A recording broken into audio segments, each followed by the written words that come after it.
Good evening, everyone. Welcome to the creative writing course from Henry Harvin Education. We are going to learn about poetry writing. So poetry indeed is something that we all of us want to write, but at times we don't know the rules.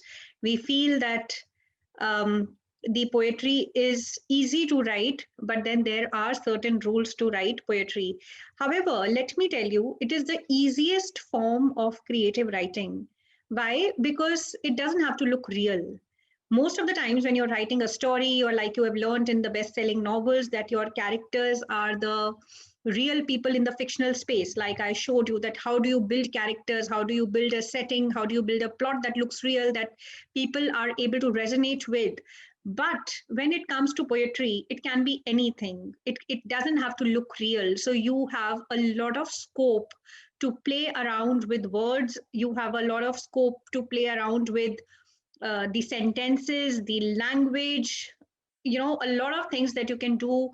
You can experiment with when it comes to poetry writing, because poetry writing is not something that has to look real all the time. So this is what we are going to learn. However, even if it is not real, it has to follow certain rules. There are certain rules, there are certain parameters, there are certain criterias for writing poetry. You cannot be writing only the sentences. It is about lines, it is about stanzas, it is about the rhythm in the poetry, it is about the rhyming scheme in the poetry.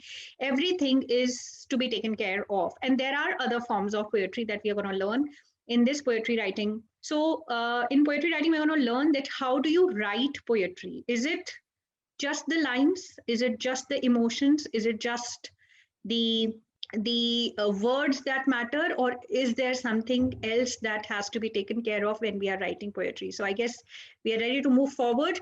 So in poetry writing, let's just understand that what is poetry at the first place. So poetry is painting with words.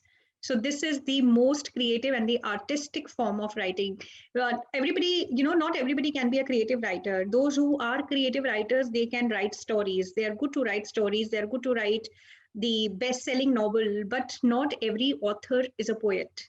So to be a poet, to write poetry, the first requisite of being a poet or to write poetry is that you should be writing or you should know the art of painting. Okay, so this is called painting with words, right? And then you create some music with the rhyme scheme. So rhyming scheme is like when you read in poetry.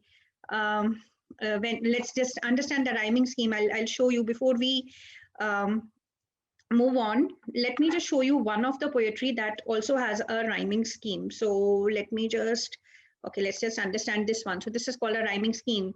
Sowing his dreams on a barren land with all his heart and frail hand. So this is creating music in poetry, right? So sowing his dreams on a barren land with all his heart and frail hand, under the skies of harsh summers, waiting for the day when the crop flutter to harvest his dreams from earth's legacy. Feeding them all is a farmer's fantasy. So legacy, fantasy. So it has to create some kind of music, some kind of rhythm when you are writing poetry. So it is not only about creating or painting with words. It has to be, okay, now this should be painting with words. I'll just correct it. So this should be painting with words. It is not only about painting with words, but you have to create that kind of rhythm. It should flow. Poetry, when the story should have the transition, like I explained it to you, that the story should have a transition. So there is a narrative pace in the story. But in the poetry, it is the rhyme, it is the rhythm, the flow that matters. So that there is a difference between the poetry and the stories. However, in a poetry, there will always be a story.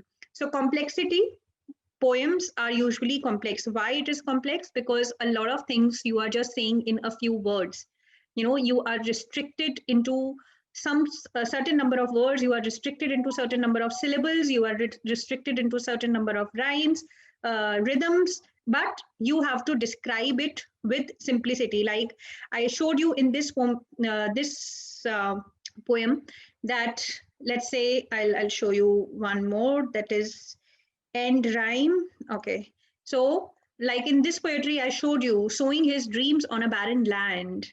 So this is what a story of a farmer. If you read the entire poem, if you read the entire poetry, you will realize that this is a story of a farmer. He starting from the sowing of the seeds, from feeding the world. There is an entire story in the poetry, but written in how many words? Perhaps just 44 words, right? So it is more about writing more in less words and the entire complexity in simpler words. So sowing his dreams on a barren land. So when it says barren, it doesn't mean that the land is barren. It means that the land is empty and he's going to get something out of it. It is an entire story that you write about poetry, right? So that is something that you need to understand, that it is less words and more of story, more of ideas that you generate with simplicity. So that is what poetry writing is all about. Emotions and not sentimentality. Here you don't show the sentimentality. So I just give you an idea about, let's say, okay, we understand. Let's just get to some notes that I write for poetry writing, and you can. So like I was suggesting you that it has to be emotions and not sentimentality. So when you are writing, say, okay, let me just find out an idea about this. We'll keep an artistic font so that all of you are able to understand it better, and it looks better on the computer. So this, I'll also increase the font size so that you are able to see it better. Yeah. I hope you are able to see it better. So this is what we are going to understand today, the poetry writing. So when we talk about emotion versus sentimentality, so there is a difference, right? So when you say that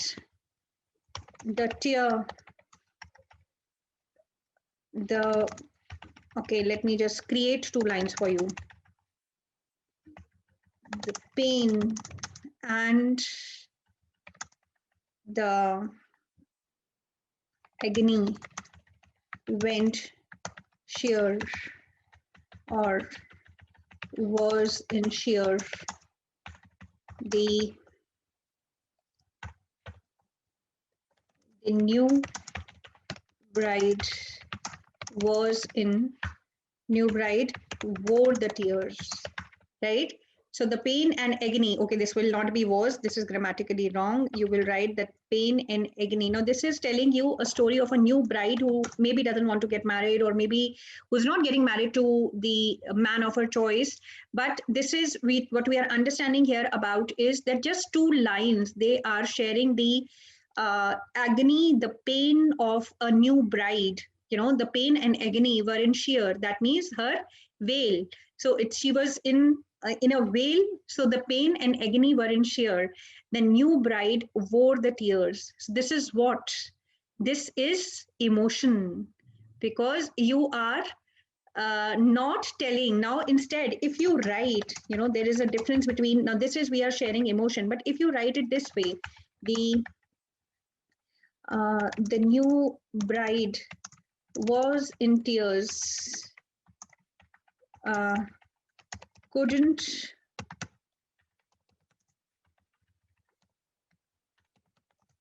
even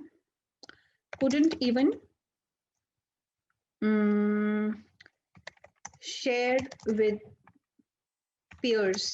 So this is something that, this is about sentimentality, that you are showing that the new bride was in tears. You're showing that the new bride, in both the cases, you are showing that the new bride is upset. New bride is not happy, unhappy. The new bride is in pain. But in the first 2 lines, what you're showing is emotion, that the pain and agony were in sheer. That means the veil she was wearing, she had hid all her pain and agony under that. The new bride wore the tears. So what does a new bride wear? The new bride wears, now these are my lines, obviously, that I've just created. So these are not copied from anywhere else. So the new bride wore the tears. What does a new bride wear? She wears beautiful jewelry. She wears beautiful attire, she get dressed up, she gets all dolled up, but what she wore the tears. So this is the emotion. So emotion, and this is here you are telling that the new bride was crying. So what is the first one is an emotional line. The second one is throwing sentimentality. So what you don't have to do is that you don't have to throw the sentimentality on your reader. You have to just connect with the emotions. The rule of poetry writing is that you have to connect it with the reader, connect with emotions of the reader, and not throw the sentimentality. Do not show your protagonist or do not show the main character in your story crying.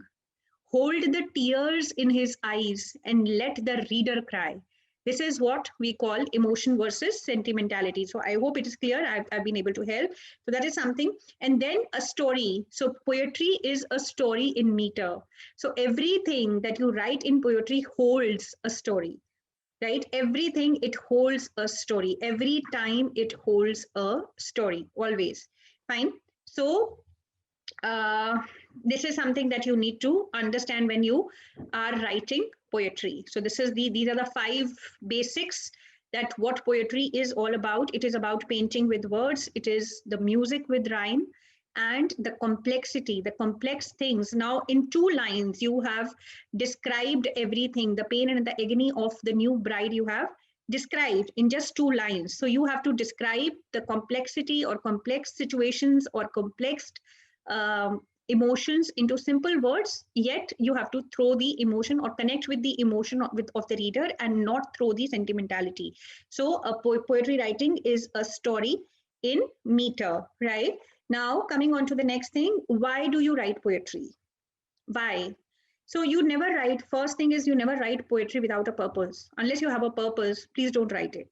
Because poetry is an artistic form and no art is good without a purpose, or no art, if an art is purposeless, even the painters, the music composers, any field of or any form of art, it has to have some purpose. If it doesn't have a purpose, it is not a form of art. So you have to have a purpose for writing poetry. So there can be 3 purposes for writing poetry: to commemorate everything, like you have some kind of experiences, you want to commemorate those experiences in your writing, and you want to express your emotions, you can write the poetry, and then you can express your emotions. You are feeling happy, you are feeling sad, you are feeling say you are not feeling too great about what is happening around the world. You are, anything disturbs you, anything makes you feel chirpy, anything, you can express any emotion. So either you commemorate anything or you express your emotions, or you just put your thought into verses. So these are the 3 purposes of writing poetry. You should choose one, right? When you are in a single poem, you should choose one. Do not choose more than 2 purposes, more than one purposes, because if you choose 2 purposes, your poetry will go for toss, right? So don't do that. Now here's an expert tip for you. A poet is, before anything else, a person who is passionately in love with language, because what you need to write poetry is the excellent language skills. By excellent language skills, I do not mean that you have to become Shashi Tharoor. No, you don't have to, right? If you use, 2 difficult words into your writing, if your reader has to dive into the dictionary, okay, it's fine to use the word power. But if there is always a niche reader for poetry, but it is meant for the masses. If you use too much of difficult words in poetry, your reader may not like to read it. So keep it as simple as you can. Definitely you should use some word power. Keep it as simple as you can, but don't do it in a manner that it becomes too complex for the reader to understand. Okay, so this is what you can do. Now coming on to the requisites of poetry writing, obviously I said that you should know your objective. There has to be a purpose. There can be these 3 purposes. You want to commemorate everything. You want to express your emotions. You are going through a tough time, you can write it down. You're going through a happy time, you can write it down. Anything.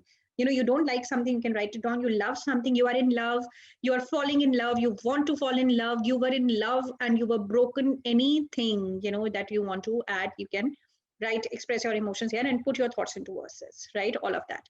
So know your objective, relating a feeling to your readers. Like I said, that it has to be emotion. It has to be connecting with your emotions and not with sentimentality. Don't make your character, or don't make your protagonist laugh in the poetry, but make your reader smile while reading the poetry. That is how you write a happy poem. Now, coming on to elements and language skills. So we will discuss about the elements and language skills. So before we discuss about the elements and language skills, let me just tell you what we are going to discuss is about the literary devices. What is the prime requisite of poetry writing is the literary devices. So fine, I have to stop the video here because the internet bandwidth is low.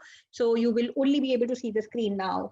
So I hope you are able to see the screen, and we are going to understand the literary devices. So there is something called literary devices, without which poetry is just not possible. So literary devices, are the typical structures that are used by writers to convey their message in a simpler manner. So literary devices is these are the language structures. Let me just make it clearer for you. Language structures that are used by writers, right? Used by writers to convey the message in a simpler, simple manner to the reader, because you can't be writing stories here. So when you are writing poetry, you have very limited choice on words, very limited number of words that you can use, right? Obviously you can choose the better words, but then there are very limited words that you can choose, or very limited number of words that you can choose in poetry.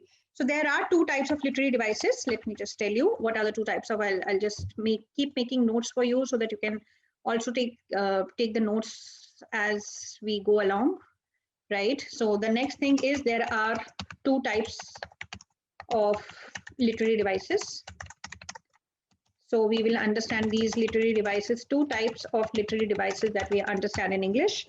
So one is the literary elements that we use in literary elements, and the other one is the literary techniques. These are the two things.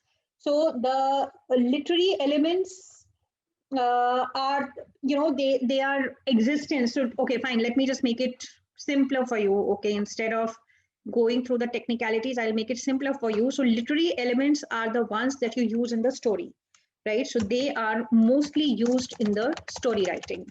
So whenever you are writing a story, you will use these literary elements. Now, I think we have already discussed this.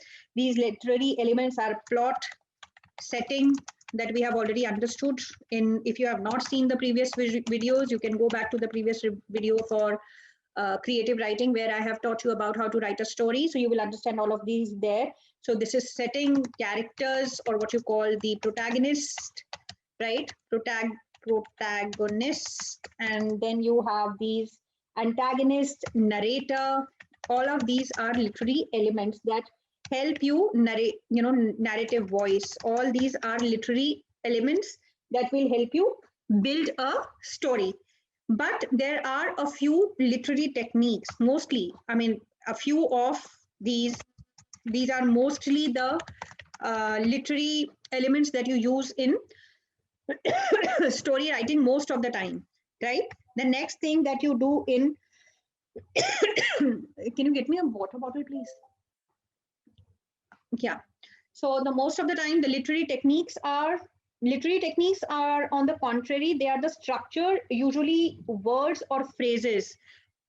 So they are structures that are usually word or phrases in literary text that writers employ to achieve artistic ends. So these are the literary techniques. I'll explain it to you better.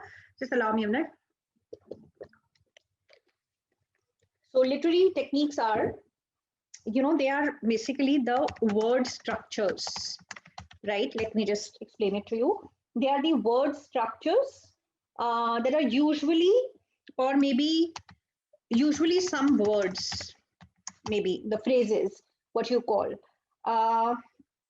in literary text literary text. What we call that is in a literary text, and the writers employ to achieve. The writers actually use them. Okay, writers use them or employ them to achieve what? Because the artistic tone, right, or the artistic ends. So this is basically the literary techniques. So the example of literary techniques, so I hope you have understood what is the difference between the literary elements and the literary techniques. So literary elements are used in story writing mostly. So these are the, obviously they will exist in poetry also. There will be a plot in the story, there will be a setting in the story, there will be characters in the story, right? But there will not be any protagonist, there will be a narrative voice in the story. All of that in poetry also. And the literary techniques are the word structures, like you say, like I said in the other, see, the pain and agony weren't sheer. So the word sheer, it is a part. The bride wore the tears. So this is a part of the literary techniques. Fine. So the literary structure is, and the plot in the story is that the bride is not happy. So here there is a story of a bride, but what we are understanding here is it's usually the usage of some kind of words that you use to employ the artistic tone. Okay, so these are the literary techniques. So it is now a poetry is always written. For story writing, you don't use too many literary techniques, though you use it. But poetry writing, you always is equal to the literary, it's equal to the elements plus techniques. And here you emphasize on techniques, right? You emphasize, now this is always a part of the poetry, but here you will emphasize on the techniques as well. So this is what the literary techniques or literary devices, literary techniques are, right? Clear? Now let's just understand. So why do we need the literary techniques? Why do we need the literary techniques? To set the mood. Why do we need the literary techniques? Let's just understand why literary techniques. Perhaps to this. So why literary techniques? We need to set the mood of the poetry. We need to set the rhythm in the poetry, right? And we need to set the power in the poetry. So that is why we need the literary techniques. So common literary techniques are what?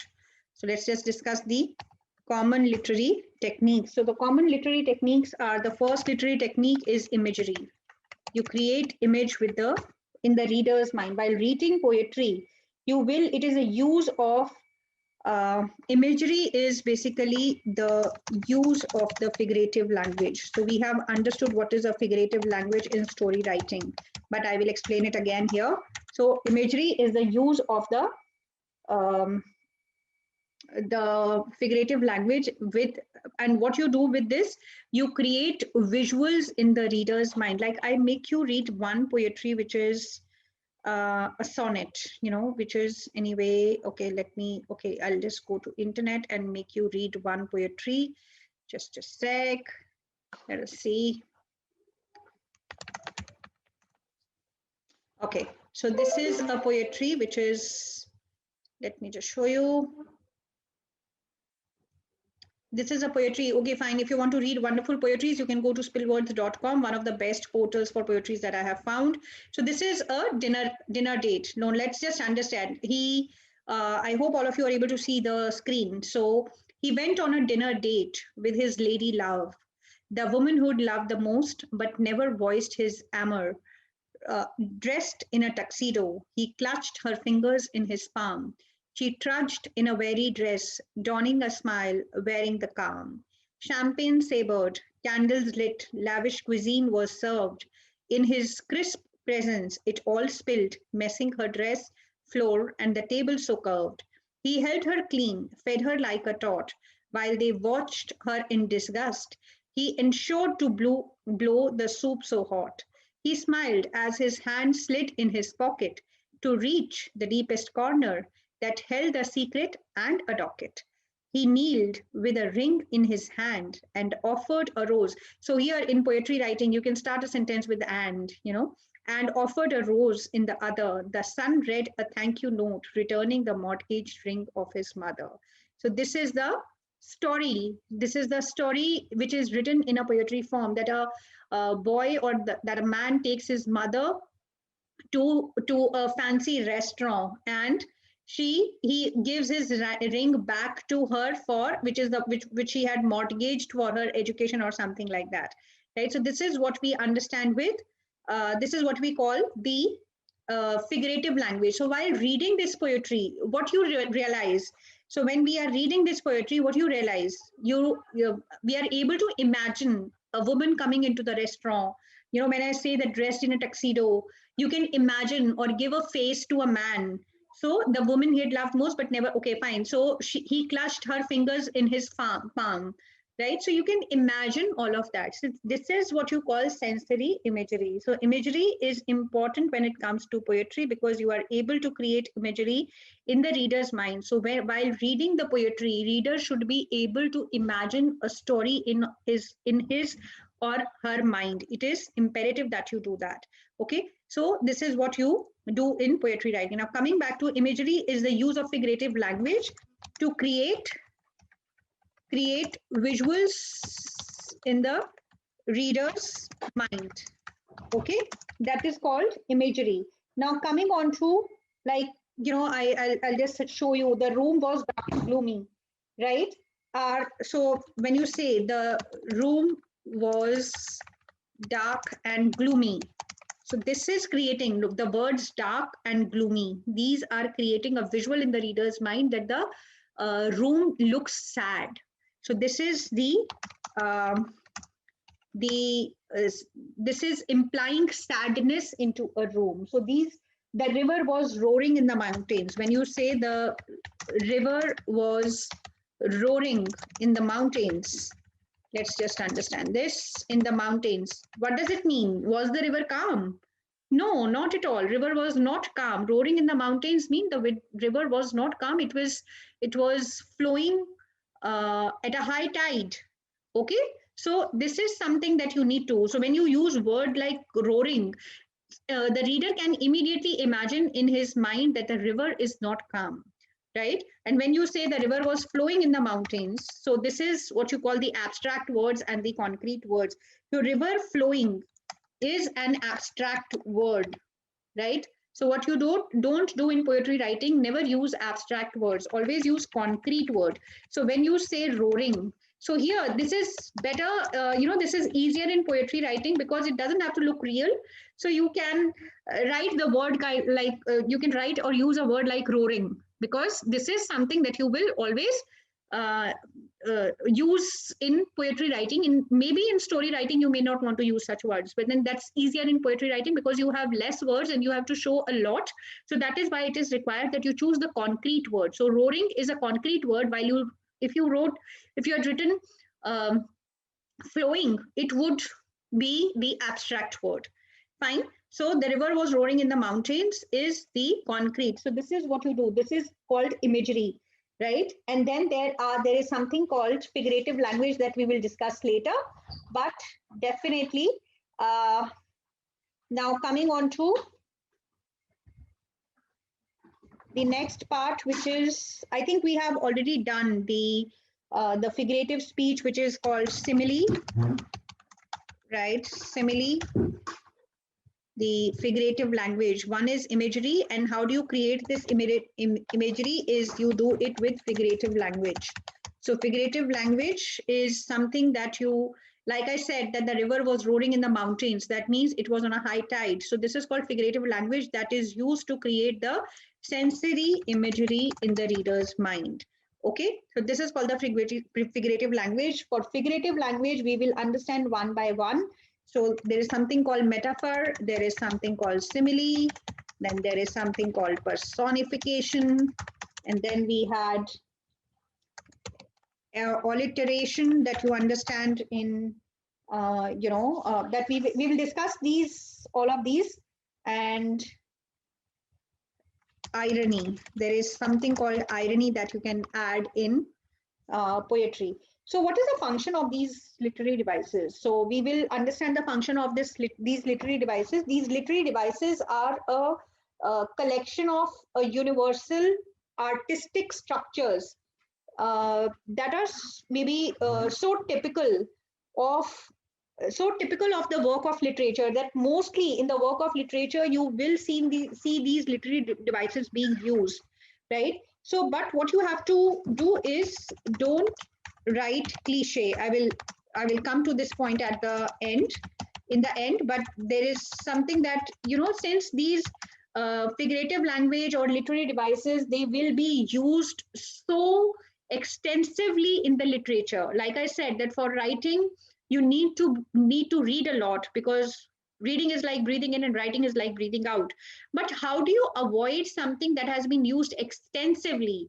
These figurative languages, metaphors, similes, personification, alliteration, irony, you will use them, but you will not use something which is already used for ages, which has been used for ages already. You can't do that, because if you do that, it will not be possible for you to bring something new and fresh to your reader.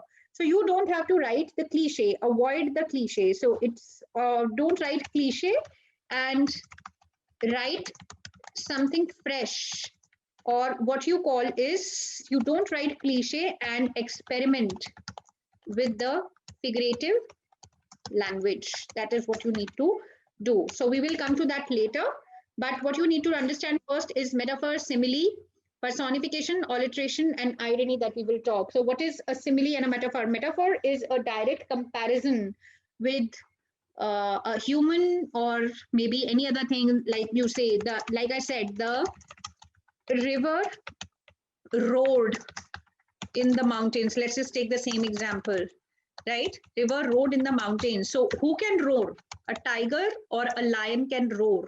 A river cannot roar. So what you're giving, you're making a direct comparison to the river, and you're comparing the river directly to a tiger or a lion, maybe, right? So this is what you call the metaphor. So metaphor, they compare two distinct objects and draw a similarity between them. So I am comparing river and a lion, and I'm drawing a similarity which is called road.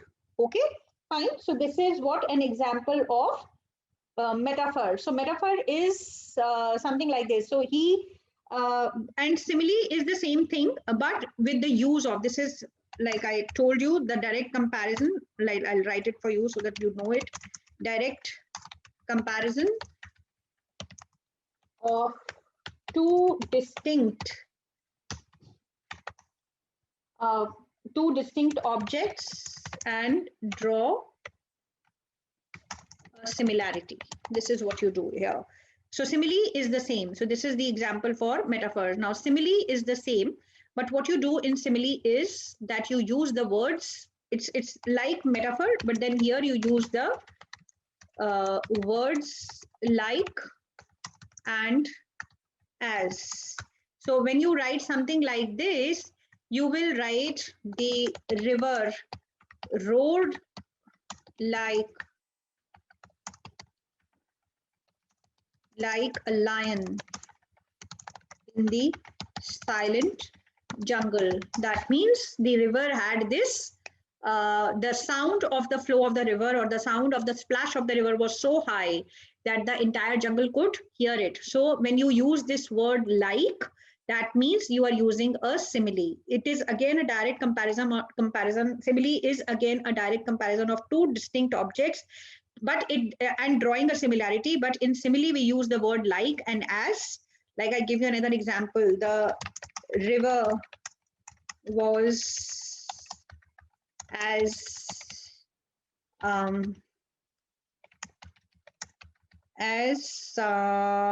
what is one word for,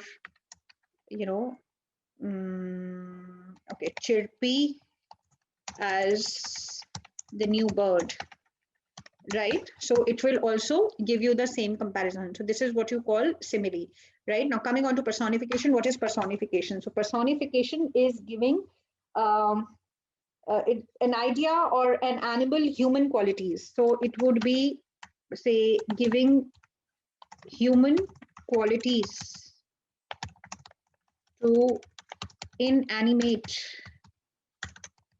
objects or animals. So this is what you call a personification. So the flowers are dancing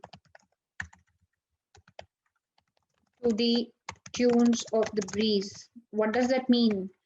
So does it means the flowers cannot dance? It is just the humans who can dance.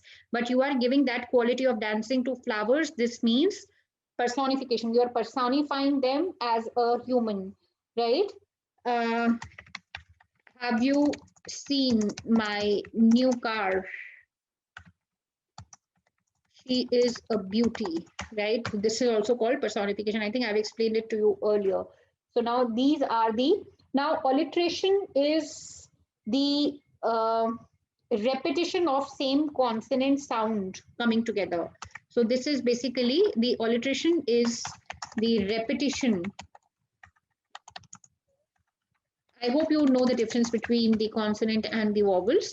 Repetition of same consonant sound.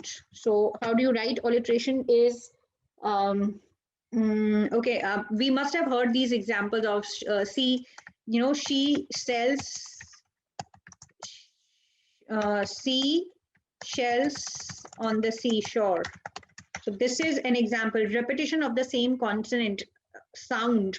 It cannot be. So when you're using W and V, if both of them are sounding V, the sound will be, it will be considered as alliteration. So it is not about the consonant that you are using, it is about the sound of the consonant that is repeating in a sentence. So I'll just show you one example for alliteration. Maybe see, this is one example of alliteration. You can also write poetry. So I greeted God in grim austerity. So that means G sound is repeated here. I was in the wild waiting for the wishes, right? V sound is repeated here.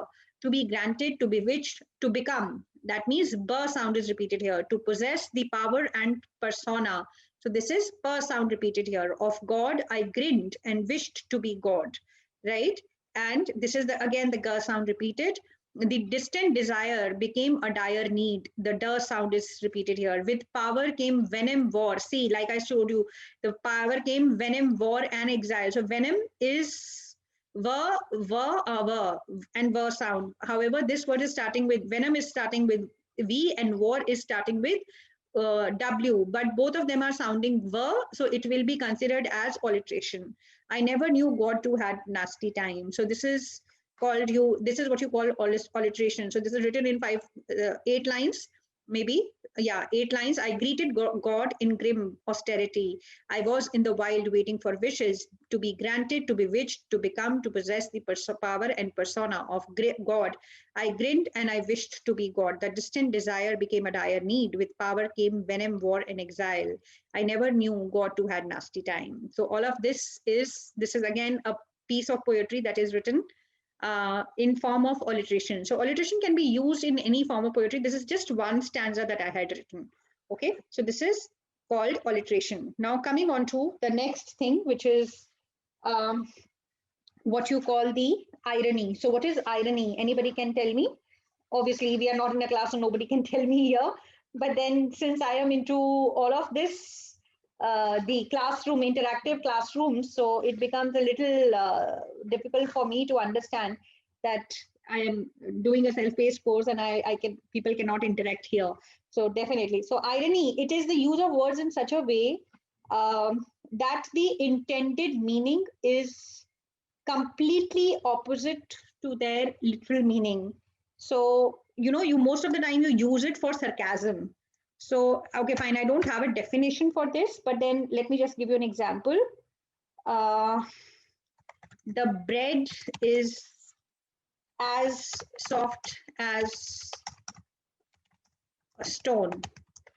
So this is like bread. If a bread is soft as a stone, that means it is hard.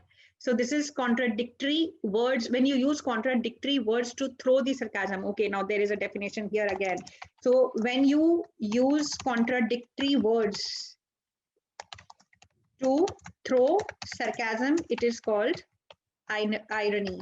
right? So when you say the let's not sound sexist. So okay, I heard something broke. It was a better sound than my heart gave, right? So this is something that you are giving the irony that heartbreak doesn't have a sound, but then it is too painful. So I heard something broke, or I heard something break. It was a better sound than my heart gave, or when my better sound than my heart gave while breaking or something. Okay, fine. I'm just giving an example, but then yes, this is what irony is all about. So when you are writing poetry, you can also use the you can also use this kind of irony into your poetry to bring in some kind of sarcasm, right? So like I said, that you use literary techniques to set the mood, you set the rhythm, you set the power into your content, and you also a few things that you do is resemblance that you do, resemblance and relationship. So resemblance and relationship, with this you must have understood that resemblance and relationship, like with metaphor, simile, and all of that, you have proved a resemblance and a relationship. So when you use this, you can use, and these are actually to set the verbal game right. You need to use the this, what you call the figurative language. Okay, so this is sensory imagery that I have taught you already. So don't write cliche. We will discuss this later. But before we understand all of this, now there is something called the other figurative languages, which is coming on to the assonance. There is something called assonance. Let me just show you the assonance. So what is assonance? So assonance is repeating the same vowel sound to give a rhythm. This is required to give a rhythm to, when I talked about that it has to have some kind of music into your writing, like we understood that music with rhyme, your poetry has to there has to be something about music with rhyme. So what you do is you use assonance to create assonance and consonants. There is something called the consonants also. So you have to create the music with the rhyme. So assonance is basically let me explain it. It's the repetition of the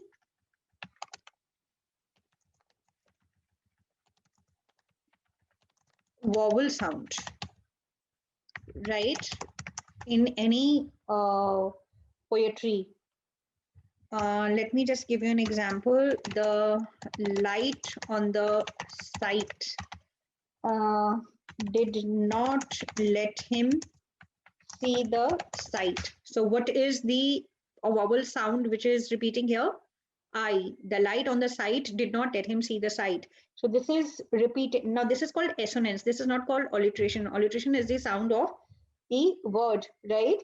So here this is called assonance. And then consonance is the repetition. Okay, let me just give you an example for consonants. You will understand the difference between the two.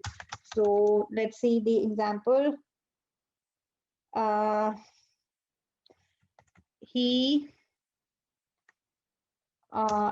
lets the pink ball fall with a tall man, right? This is the aw sound that is being repeated here, right? So this is something that you can use in the this poetry to bring in the music, to bring in the impact. So all of that is required. So when it comes to the poetry writing, you always have to have some kind of music into your poetry, because if you don't have the music into your poetry, people will not be able to relate to it, or people will not enjoy it, right? So these are the few things that you need to understand before writing poetry, that creating music, creating some kind of imagery, creating some kind of rhythm in the poetry, all of that is important. Okay, fine, clear? So coming on to the next thing that we understand from the imagery definition. So I explained you about the alliteration, I guess. Rocky road, big businesses, kissing cousins. So all of that, jumping jacks, no nonsense. These are examples of the alliteration. So when it comes to alliteration, like Coca-Cola is an example of alliteration.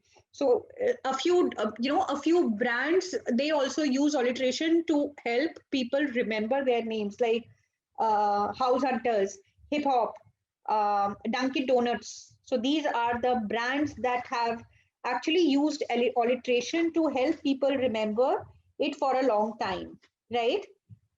Now coming on to, there is something called anaphora in writing. Uh, Anaphora. There is something called anaphora. I don't know if you know it already, but anaphora is the rhetorical device. This is the rhetorical, these are called the rhetorical devices. So this is the rhetorical devices that features repetition of a word or phrase. You know, here you do the repetition of a word or phrase. So this is indeed important to bring in emphasis in poetry. When if you don't have the, if you don't bring in the emphasis in poetry, then the poetry, like, you know, after every one stanza, the first line is repeating, right? Then that means this is called the repetition of word or phrase. So let's say, be bold, be brief, be gone, right? All of that is called repetition. On I give you more examples. I wish, I may, I wish, I might. This is the repetition of a word. So I wish is repeated here, right? Be bold, be brief, be gone, and then you write be bold again. So the word be is repeated here. So this is to bring in the emphasis in poetry. This is called anaphora. All right. So anaphora is indeed example. So if you have read Charles Dickens' A Tale of Two Cities, it was the best of time, it was the worst of time.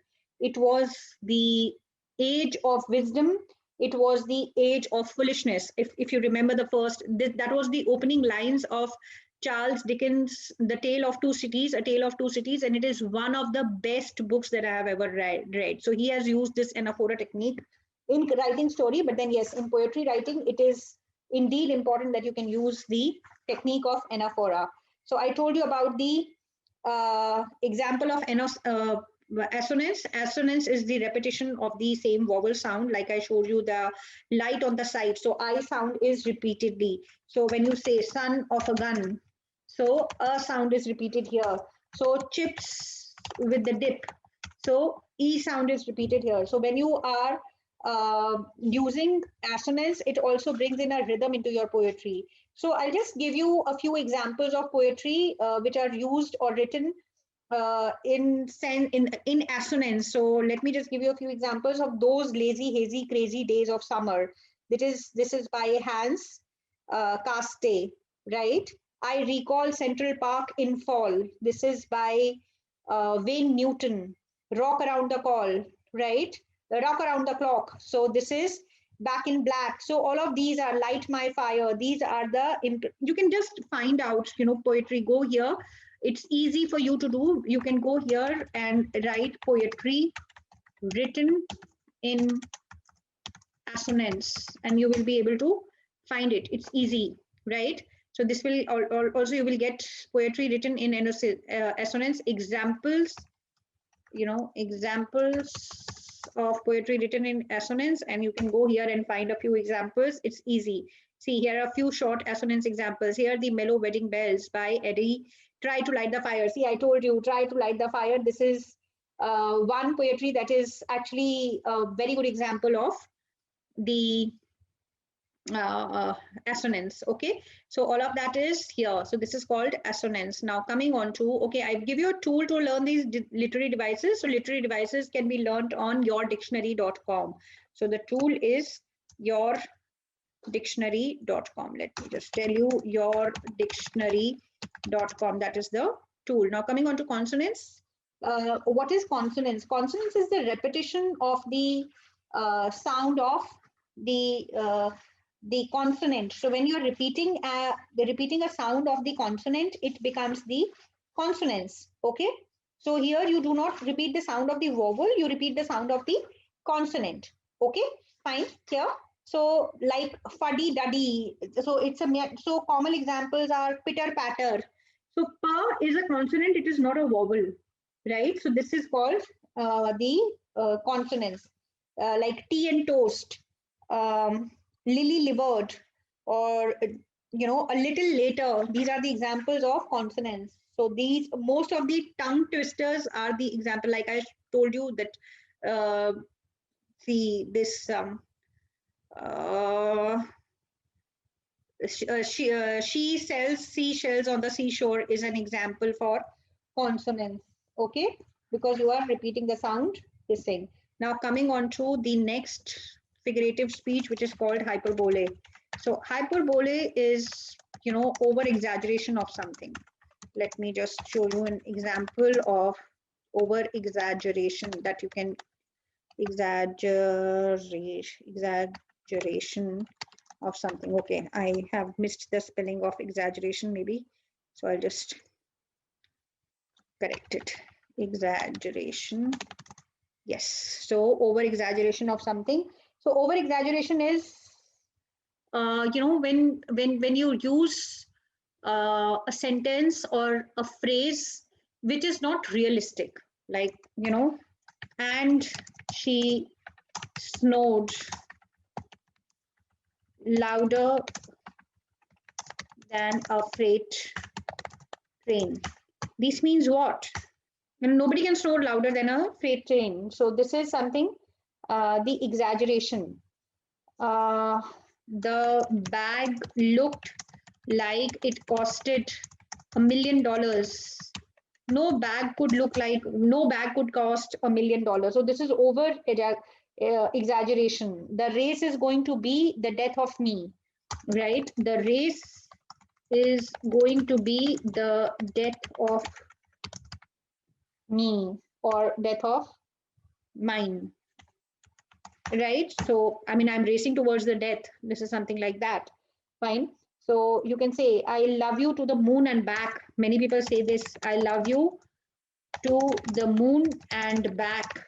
This is over exaggeration. So this is called hyperbole. So hyperbole is yet another important literary device that you can use in your poetry. So these are the common examples of hyperbole. All of that is that you can do, right? So hyperbole is usually used when you are trying to over exaggerate or trying to put extra emphasis on something.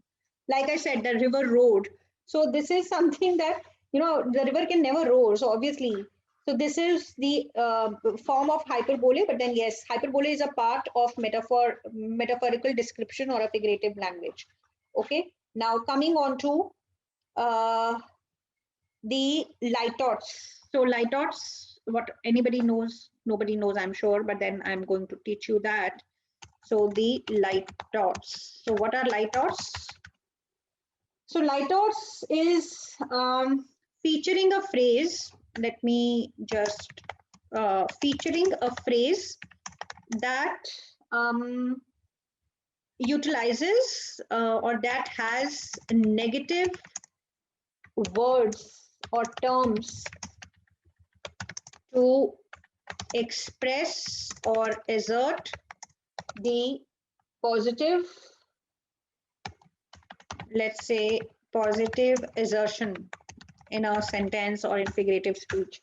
So it is the, like, not bad. When you say not bad, that means it's good. But what are you using? You are using a negative expression here, right? So when you say that she faced the patriarchy. Let's just write, I'm just picking up lines. She faced the patriarchy, let's say, uh, uh, fierce and strong. Not everyone knew. Everyone agreed. Okay, not everyone agreed, but she wasn't wrong, right? That means she was right. So this is something that you use for lighthoughts. You use a negative word to express a more positive meaning in a sentence or in your poetry. So these are called lighthoughts. So her decision is not the worst. That means her decision is good. So that is what you need to. We use lighthoughts to bring in the emphasis in terms of the positivity or assert the positive statement with a negative word. So we always use this in this. So these are the literary devices that you have to understand, that you can use in your um, poetry to bring in the impact. Now coming on to, I think we have discussed this in story writing, onomatopia, right? Onomatopia is expressing, it is again a literary device expressing the sounds in words. So what do you write for birds? You write chirp, shriek, tweet, all of that is. Then for train, you use chug, chuff, toot of the engine. All of that is the onomatopoeia. The words that you use, you know, the kablam, right? Say kablam, that means, or say thud, they are the sounds of collision. So they are called the collision sounds. Okay. So you can use all of this onomatopoeia on yourdictionary.com. It is clearly available there. So you can go to yourdictionary.com and you can find the onomatopoeia for almost everything, right? I think I've explained it in the previous lectures also, right? So like you say, meow, moo, neigh. So all of that are the buzzing, splash. All of that is called onomatopoeia. So onomatopoeia is indeed important because it touches the oral sense of the reader. So unless you are able to touch the oral sense of the reader, you will not be able to communicate what exactly your idea is, right? So this is one of the most important figurative speeches or figurative devices or literary devices that we use in poetry. Now the next one is called oxymoron. So oxymoron is actually pairing two words together, right? Let me just tell you, this is about pairing two words together. Oxymoron is pairing two words together that are opposing, you know, that are opposite, but make that are opposite or contradictory, but make an impactful choice, right? Make an impactful phrase, right? Like something like only choice. But choice can never be only. There will be many choices. So the only choice, this is called oxymoron. Or what you say, the live recording. The recording can never be live. Either it is live or it is a recording. But then when you use live recording, that means the, you know, you're bringing in that emphasis. Or say the black light. You know, when you say black light, it means, you know, there is no light when it is black. Okay. So something like stiff drink, the drink cannot be stiff. Wise fool, he is a wise fool. So I have used this often in my poetries. But then yes, this is called, you know, wise fool is, a fool cannot be wise, or a wise person cannot be a fool. But then you use it to bring in some kind of impact, and that is how you create visuals in the reader's mind. Okay, there's something called freezer burn, and then there is something called terribly good, terribly beautiful, right? So all of that are the examples of oxymorons. So oxymorons, there's a huge list of oxymorons. So true fiction is my favorite genre to read. So this is true fiction will be the Oxymoron. So oxymoron is something that you can use, often used in poetry, because in poetry there is one thing that you uh, you know you never write in a straight language. You have to twist and turn your language in a way that the reader is able to find or derive the idea out of the language. That is why the language is indeed important. So when it comes to the oxymoron, it will twist and turn your language easily. So it's an awful topic, but it's not. My cue for any time to be terrific. So this is by Don Juan, George, Don Juan. So you can read this poetry by Don Juan. So you can follow you can follow Sylvia Plath on Instagram, because she's one of the poets that I have really loved. You can follow the Shakespearean page on Instagram. You can also follow the Shakespeare page on Instagram. And then we have repetition. So repetition, I told you that it is indeed important in poetry, because you have to keep emphasizing or keep bringing the reader to the idea back. That is why you have to. So famous, I'll give you some famous examples for repetition if you want to read, that I have really liked. So these are a few famous examples of repetition that you can read. Ashes to Ashes, one of the best. Ashes to Ashes, Dust to Dust. So this is English Book of Common Prayer. English Book of Common Prayer. This is called repetition. And there is the horror. The horror. This is written like this: the horror, the horror. And what you do is, this is by I don't remember the author, but then this is Heart of Darkness that you can use for repetition. Okay, and then there is something called Words by Hamlet. Right, all of that you can read. So so repetition is always the repetition of words. It is different than consonants and assonance, because it will be the repetition of words, not the vowels and the consonant.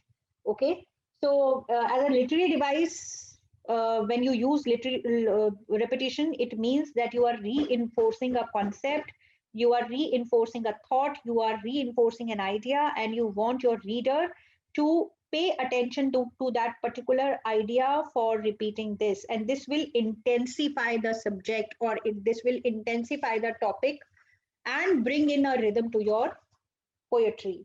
So all of that is important when you come to poetry writing. Repetition is definitely an integral part of writing poetry, because if you don't write repetition in your poetry, at times the reader gets deviated from the topic, and your poetry not able to understand your poetry in a larger sense. Okay, so this is what the poetry is all about. Other than that, the last thing that we use in poetry writing is an idiom, right? Idiom. So you have heard most of the idiom. Every cloud has a silver lining, right? But it is a set expression or a phrase comprising of a few words that are popular, and maybe it is at times very famous and you can also use it in your poetry. So this is when you are say writing, like I give you an example: every cloud has a silver lining. This is an idiom, right, which you call muhavre in Hindi, but it is sometimes too difficult to get it to the mint. So but it is sometimes difficult to get it to the mint. This is to get it to the mint. This is by Don Marcus. So if you want, you can read this, but then this is a perfect example of idiom in literature, right? So this is yes, so it uses this idiom. So every cloud has a silver lining.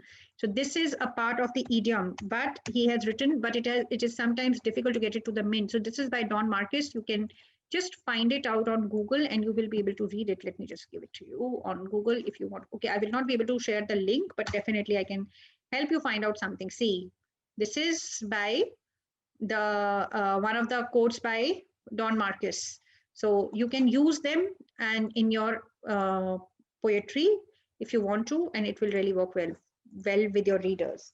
So these are the literary devices that you use, and these are indeed important for you to understand. So I can give you a few a bitter pill, a few example of idioms that you can use in poetry writing. A bitter pill, action. Let me just show you. Action, speak louder than words. A few of these actions speak louder than words. Okay, you can use a dime, a dozen. These are some popular idioms that you can add insult to injury. So I'm sure you can Google them around and you will find a few examples. Okay, barking up the wrong tree. Okay, you can use bed of roses. Okay, let me just think more if I can give you an idea. So you can use best of both worlds. That's an idiom that we have been using. You can picture paints 1,000 words, right? A picture speaks 1,000 words. You can use it takes two to tango. One of the lines that I have used many times. It takes two to tango, right? Tango. So this is something, and then you can use have a blast. These are simple idioms that you can use in your writing, and it will bring in a lot of impact in poetry writing, right? And you can call it a day. Don't use too big idioms because they will not be okay. So I'm not sure if I can give okay, push up daisies. This would mean pushing up daisies. I think if it is pushing up daisies or push up daisies, I'm not sure, but then yes, you can use it. Pushing up daisies would mean that for dying, this is for dying or death. So when you are at the edge, you can actually use this. So spill the beans. Okay, fine. Spill the beans, that you can use when you are revealing a secret. You can use this idiom, like she spilled the beans in no time. Okay, so you can use that line. So once in a blue moon.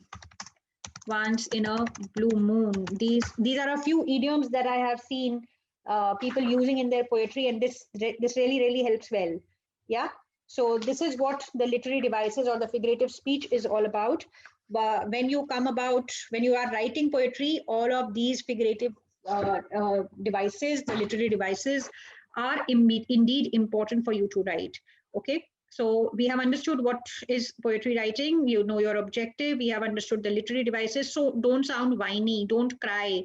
Let your reader cry. Let readers do some work. Leave some blanks and let the readers fill them. So you don't have to tell everything, that she was in tears. He was in, like I said, the first two lines that I created for you, right? That I created for you initially about the new bride. So I've not shown that she's crying, she's sad. I've not written all of that, right? I have not written all of that she was crying, she was in she was upset, she was not getting married to his man. But then upon reading, so the poetry is all about, within two lines you have to say a lot, right? So the pain and agony were in cheer, the new bride over the tears. So this is something that you always suggest to the reader. Now let the reader imagine. Okay, so you don't have to write the bride was sad, you don't have to write the bride was not happy, she was upset and anything, you know, she don't like you do in stories, like you do a lot of descriptions in stories. You don't have to do it in poetry writing. You have to write almost everything in just 2 lines. Okay, so that is how it works. Now coming on to build up a situation and release it. Like I showed you the poetry dinner date.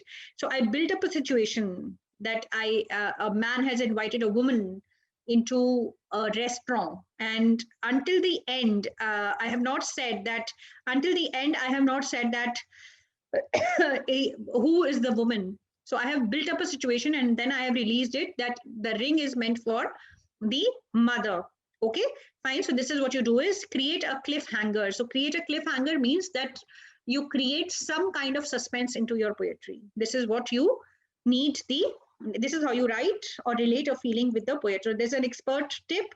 I write only because there is a voice within me that will not be still. This is by Sylvia Plath. You can follow Sylvia Plath on Instagram, one of the best things. So avoiding cliches, avoiding the ordinary, fresh but real. Now coming on to avoiding the cliche that we have discussed earlier. So you will not write, many people, cliche is something which is very common. Everybody has written in this life. So cliche is not something that you will do, right? So avoiding the cliche. So red as a rose is cliche. So what else can be the red? You know, she was as beautiful as a rose. Now this is cliche. Fine, everybody has written, you can't describe beauty with rose. So suppose you are trying to, you can write it this, she wore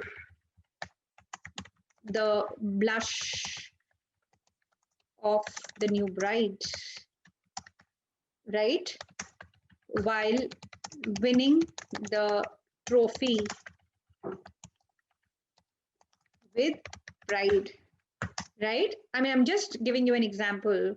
So this is something that you can write. Don't write cliche. This is contradictory and this is not cliche.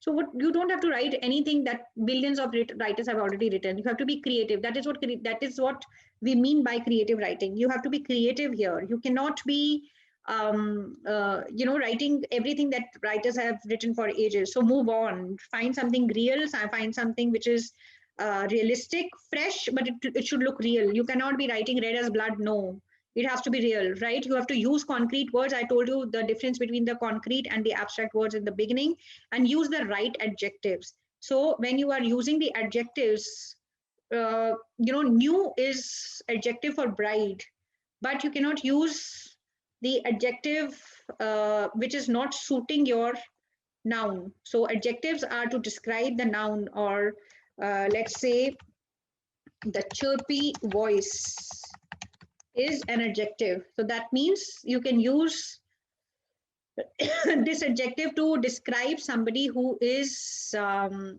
know, who is active, who is happy, who is chirpy or something like that. Okay, fine, clear? So this is what you have to do. Now coming on to figurative language, I think I have explained beyond all this. Now coming on to the structure of a poetry. Structure of a poetry, it is derived in syllable count, lines and stanza. So a poetry is written in syllable count. What is the syllable count? The sound of the syllables or the sound of the vowels. Syllable count is sound of the vowels. So like we, it has one vowel and it has one syllable count. But when you say good, it has two vowels, but the sound will be one because it is only one sound, which is good, right? Better. So it will be two. So to check the syllable counts, what you need to do is you can go here and type how many syllables.com. How many syllables.com. There is a syllable counter on how many syllables.com. It is easy for you to count the syllables of any of the dictionary, right? Any of the poetry. So you can easily, the syllable dictionary, there is a syllable dictionary. You can go here and check. There is grammar. There is a lot many things are here. So you can go here and check how many syllables, right? How many syllables. This is called the syllable counters. Okay, fine. Now coming on to the next part in poetry, lines. So I'll show you one of the poetries that I had written, one of the free verse poetries. So free verse poetry, this is called a line. Okay, not this one. Let me just show you the other one. Okay, fine. So this is called, okay, not also this one. I'll show you some other one where I think okay, fine. So I'm not able to find it. Okay, fine. So this is these are the lines. Okay, let me just show you. So these are the lines, one line, all the words written in one line is called a line. And the words that are, the stanza can be of 4 lines, the stanza can be of 2 lines, the stanza can be of 3 lines, anything. Sorry, 4 lines, 2 lines, 6 lines. It can be a stanza of a 6th line as well. So these are called the lines. These are called the stanza. This together will be called the stanza. These 2 lines will be called the stanza. Okay, so it can be one stanza, it can be a poem can be written in one stanza, and it can be written in 5 stanzas, right? 5, 6, 7, as many as you want, depends on the structure of poetry. So these are the 3 things that you need to understand before writing poetry, that there has to be a syllable count, and there are lines, and then there are stanzas, and then there is a narrator who is expressing, and there is a narrative voice. So when you read this story, A Dinner Date, let me just come back to this poetry only. So when you read this, okay, I'll show you one more poetry. Are you cold poetry? Let me just show you that. So when it comes to, yes, this is again on spill words that you can see, right? So this is poetry. It is written in stanzas, right? This is written in, this is one stanza of 4 lines. Okay, so this is called the stanza. Clear? So this is the one stanza of 4 lines. So this is the difference between the stanza and the poetry. And if you read this, there is a voice in the story. Let me just show you. The fall crimps when the mistral soars, and evening go deaf with a sleety roar. Days just melt in a misty sunshine when the earth ages like a fine wine. The sultry fragrance emerges out of the blue like a deer's musk without a clue. So the voice or the narrative voice here is soft. The month of cold passes in haste, but the frosts are yet to fall in place. When the snowy caps are spread across, displaying a weave of subtle cotton floss. Numbing. So here you will use the soft words. When you are choosing a soft sound, you will choose soft words, right? Numbing surrounds and all its skin, chilling the soles and parching the skin. Meadows which were lush in green and crisp in textures of serene. So serene is a soft word. So you will choose a sound narrative which is soft. So meadows which were lush in green are crisped in textures of serene when fog shivers in every breath, as if repulsing the lords of death. Frozen darks pierced with nipping sight, streets stranded in one dog night, with a few of those who dare to thrive, a struggle to endure, a brawl to survive. Overlooked by those who poll, or pitied by sympathetic souls, until they are wrapped in folds by an angel who asks, "Are you cold?" Right. So this is a story of a chilling night wherein somebody helps a poor person with some kind of shawl or some kind of cover or something like that. So this is here the voice is really soft. So narrative voice is indeed important, and even in the dinner date, the narrative voice is soft. So you have to choose you can whisper, you can shout, you can cry, but you have to keep the voice consistent all through your poetry, and you have to choose the words accordingly. Okay, you cannot be choosing one loud word and one whisper word. You can't be doing that. Okay, now coming on to the narration, start with a hook. There has to be a hook in the poetry. Like I showed you, in all the poetries, you have to start the fall crimps and the mistral soars. Then what? So this is the first line is always the hook for your poetry. Even in this one, he went on a dinner date with his lady love. So the reader wants to know what happened next. So that is called the hook. So you have to create the hook as well, and then add a repetition. We have discussed this enough that you will add the repetition. Create a situation, release it with emotion. So we have discussed all of that. right? So this is what the types of, this is how you write a poetry. Now I will explain you the types of poetry. The easiest form of writing poetry is free verse. It is free of any kind of syllable counts. It is free of the free verse is written as a free verse. What it has is a situation, it has a certain rhythm, okay, but it will not, the free verse will be, there is no syllable count, there is no rhyming scheme. Okay, rhyming scheme is when two lines are rhyming with each other. So there is no rhyming scheme in free verse, and the easiest form of writing, right? So I have always had this stiff with the God and his plans. So it is like telling a story, right? So while I am busy making, I start the video now. If you want to see me, I think so I have always had this tiff with the God and his plans. While I'm busy making one with pride, he sees the upper and I am at the underside. So at times a few lines can rhyme, but not all of them. When the sky is blue and the earth is green, the fate wears a bright smile. He throws a surprise dead and I struggle to hold on for a while. Right? So the free verse, it cannot be written in a rhyming scheme. It can be written like, and there is no syllable count. You don't have to count the syllables. You don't have to count anything. It's easy. I mean, you can, but your lines, you cannot use 20 words in one line and 5 words in the other. You have to keep a check on the rhythm. You have to maintain that kind of rhythm. So these words like smile and while, they are giving a rhythm to the poetry. This is how you write a free verse. So this is called a free verse.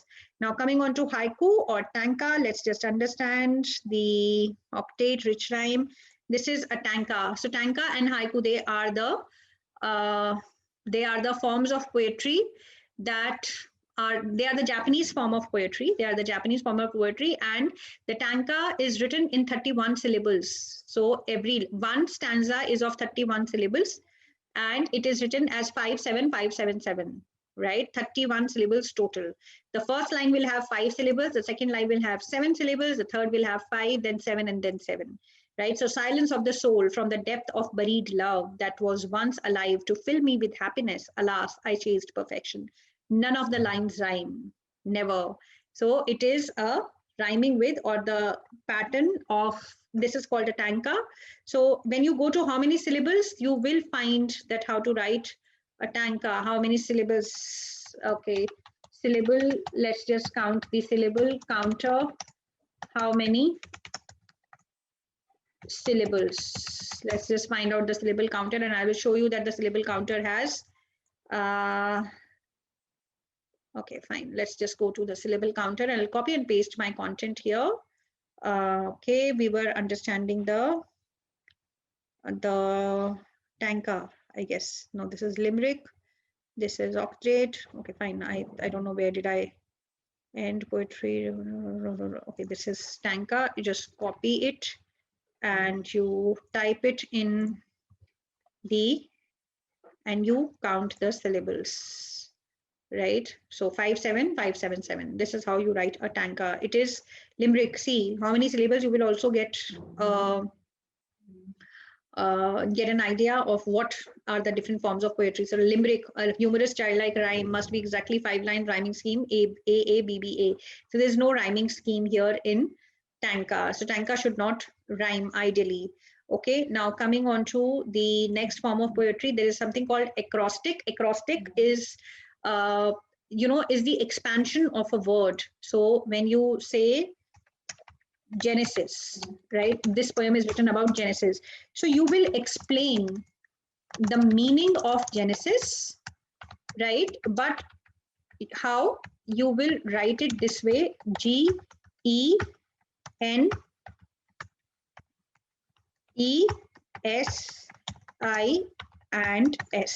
So the first word of each line will start with this. So see, GENESIS. Good to great, great to genius. Each one wants to be the one. No one knows what it takes. Ever did you find a handbook? So what's the secret to brilliance? Is simple to discover. Your passion, sigh. It's the genesis of genius. So genesis means the root, right? So what it takes to be a genius? Passion. Right, so that is what you have explained here. So you will, the poetry has to be inherent to what exactly you have to do, and this will be 6 to 10 syllables per line. Okay, this will be written in 6 to 10 syllables per line. So this is what you do in acrostic. So I think there is one more example of acrostic. Mittens, more for fun than for need, increasing or decreasing stitches with speed, toe up or cuff down socks for people with greed. They are ready to warm another one's feet. Eventually, I am done. There's no fun indeed. Nothing for mom to warm her. Oh, read, she's knitting mittens in mohair and tweed. Right? So this is copyrighted by Minaka, and obviously all the content that you are seeing here, you cannot take the screenshots because it is all copyrighted content. Okay, fine. Now coming on to the next thing, Cinquain. So Cinquain is written in 24682, and it is a form of prose. It is not poetry. Soakin, the spring wind is here with the brightest colors, immersed in the sultry fragrance of love. This is what you write. This is how you write. If you go on how many syllable counters, you will see the syllable counter here, 24682. So this is written in exactly, this is called Cinquain. See, 24682. That is the syllable count that you see in the lines. So this is called, you can note down, Cinquain is written in 24682, right? And this is more like a prose. Now coming on to the couplet. Couplet is basically a form or an extract for Shakespearean sonnet. So here every last word will rhyme. So the rhyming scheme will be A, B, B, C, C, D, D. Because why I say A and B? Because flowers and cream, they have different rhyme, different tone, different sound. But the second line, so this will be written in 2 lines each, right? So one stanza will be, this is a part of Shakespearean sonnet, but then yes, so her fascination with flowers grew sturdier every hour. Roses and snapdragons in cream. Own a flower shop was her dream. Life never offered a chance. She trailed the tunes till last dance. Final adieu, the last shower, bathed with a bunch of those flowers. Okay, so this is how you write. So shower, flower, chance, dance, cream, dream, all of these will match. And the rhyming scheme will be 4 to 8 syllables each line. Okay, this is how you write a couplet. Now coming on to the next thing, which is, okay, fine, understand the end rhyme. The end rhyme is the last word will rhyme. Obviously, this is called the end rhyme. And so couplet is basically written in 2 stanzas. Here also this will be written in 6 lines. And 3 stanzas of 2 lines each, showing his, like I've showed you this. So last word of each sentence will rhyme. Okay, so this is what a couplet is all about. This is called, this is an end rhyme that you write. Okay, fine, clear. Now coming on to the next thing, which is, limerick. So limerick is often funny or rude, right? So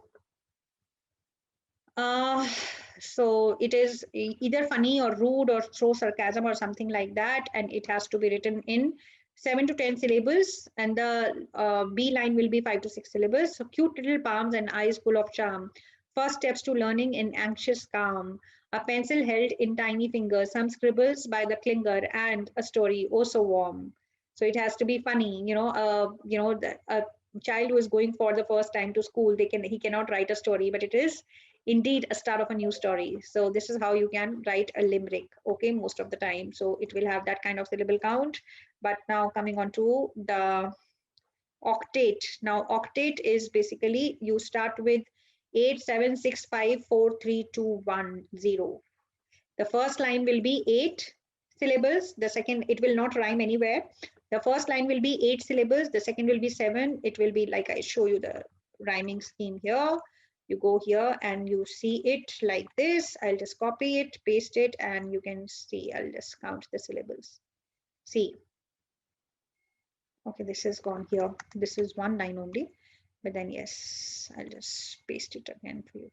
So 8 7 6 5 4 3 2 1. This is how it is done. So this is a form of pyramid that you write in poetry. When the night and the mind are in the darkest darks, the pain that's hidden in the strongest hearts melts in water through those shattered eyes, fabbling smiles and all lies. A way of life that walks with you to eternity in a hope that you will find it, but you look around for happiness that's already in your hands. So all of that is a form of octet. So this is written in a form of pyramid most of the time. Okay, so this is what an octet is all about. Now coming on to the rich rhyme. Rich rhyme is you use the same word at the end of the sentence or at the end of the line, but the word will have a different meaning. Okay, the day I sat with an empty palm, under the distressed wrecked palm. So here palm means the palm of your hand, and here it means the tree. Leaving home in a bad state, that means condition. They all fled to another state, that means the city. Shattering the life with the rest, as a few four souls were put to rest. So here rest would mean something else. The put to rest means the souls were put to rest. Okay, amidst the anguish by a strong wave. So this is a story of tsunami. Actually, I met my friend with a teary wave. So here wave means this. Okay, fine, clear. So this is what you write. This is how you write the rich rhyme. The last word of each line will be the same but with a different meaning. Okay, now coming on to sonnet. This is one of the best poetry forms, Shakespearean sonnet. Okay, this was discovered by Shakespeare. So every every line will be written in 10 syllables. This will be written in 10 syllables, and it will be 1, 2, 3, 4, 5, 6, 7, 8, 9, 10, 11, and 12, 13, 14 lines. Okay, sonnet is written in 14 lines. I normally forget this. So 140 syllable it is. Every line will have 10 syllables, and it will be written in 14 lines. So 140 syllables. So every line should have 10 syllables, and it will be written in 14 lines. So this does not rhyme anywhere, but to bring in the rhythm, you can rhyme a few words. So this is something like this. From earnest depth of my creative heart, I penned my creation for the first time. Anxiety groped in amateur art, and my pen was abandoned into the shrine. Okay, now this will rhyme by AB. Sorry, I got confused. So construing rhymesters who always slay, brilliant weave of words in splendid design, propelled my existence farther away. Right? Ensuing courage is not a child's play. When fear of failure grows starkly stronger, unleashing all curl desires that convey, choose hope, have faith, takes a little longer. Lastly, murdered the dreaded rejection, making way for scholar correction. So this is how you write. So if you see this poetry in how many syllables, every line will have 10 syllables each. Okay, if it allows me to if it allows me to paste it the way it is. So count syllables. Here you go. See, every line will have 10 syllables. So this is again one line which is broken into two, but then every line will have 10 syllables in writing.